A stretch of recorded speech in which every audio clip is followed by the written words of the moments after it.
Hi folks, my name is Johnny Vinciune and together with my wife Claudine, I founded the Global Beer Network in 1994. Now I want to tell you about Wittekerke, the best Belgian wheat beer. It is brewed by brewery Bavik in Bavikhove near Kortrijk, southern part of West Flanders, Belgium. First the pronunciation, Wittekerke, just like Albuquerque. You recognize the two parts, Witte, Kerke. Witte means white, Kerke means kirk, church. Indeed, white church, Wittekerke. So now you can have your beer from church. Many villages in Flanders have their name ending on church, and it makes historic sense because villages grew around a church. A little anecdote. The Wittekerke beer was linked for many years with the soap opera on Belgian TV with the same name, Wittekerke. So, you call that cross-marketing, don't you? Alright, let's talk about the beer. Wittekerke is the only Belgian wheat beer that not only uses barley and wheat, but also a small amount of oats.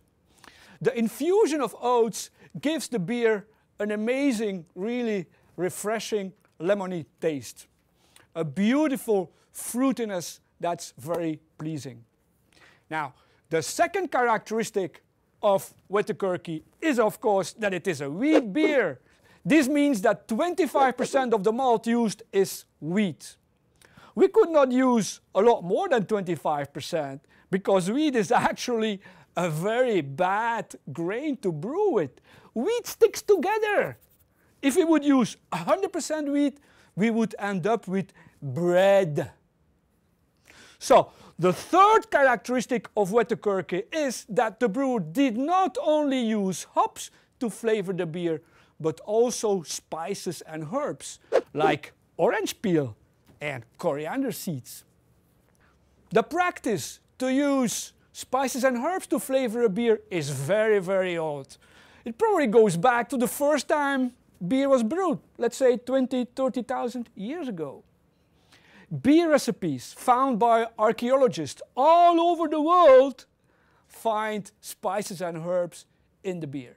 Now, it were the Germans who got rid of that flavor-inducing technique with their Reinheitsgebot, their purity law. But that's such a sad story. I hope to tell you that on another occasion. The fourth characteristic of Wittekerke is its cloudiness, mainly because wheat infuses more proteins in the beer, but also because it's the practice in Belgium not to filter their wheat beers. Now, in the German tradition, wheat beers are called Hefeweizen. The same with their American copies. These beers are more heavier, are more earthier, more yeasty, and also not filtered.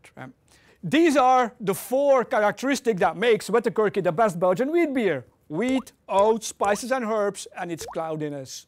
Wittekerke has this amazing aroma. It's very refreshing, light on the tongue, has this beautiful fruitiness that makes it so pleasing. Talking about fruit. We in Belgium, we do not put fruit in our beer, but here in the United States, I have seen bartenders adding a slice of orange, a slice of lemon, or maybe even a dash of a fruity syrup in it. That's all fine with me. I have no problem with it. If you like it, go for it. Wittekerke is only 5% alcohol by volume, so you can drink a few Wittekerkes. You would typically replace a white wine on your dinner table and put a Wittekerke instead. Wittekerke, you can find it here in 6-pack bottles and 6-pack cans. And of course, when you ask for it in your neighborhood pub, on draft. Look at this, white church, Wittekerke. Cheers!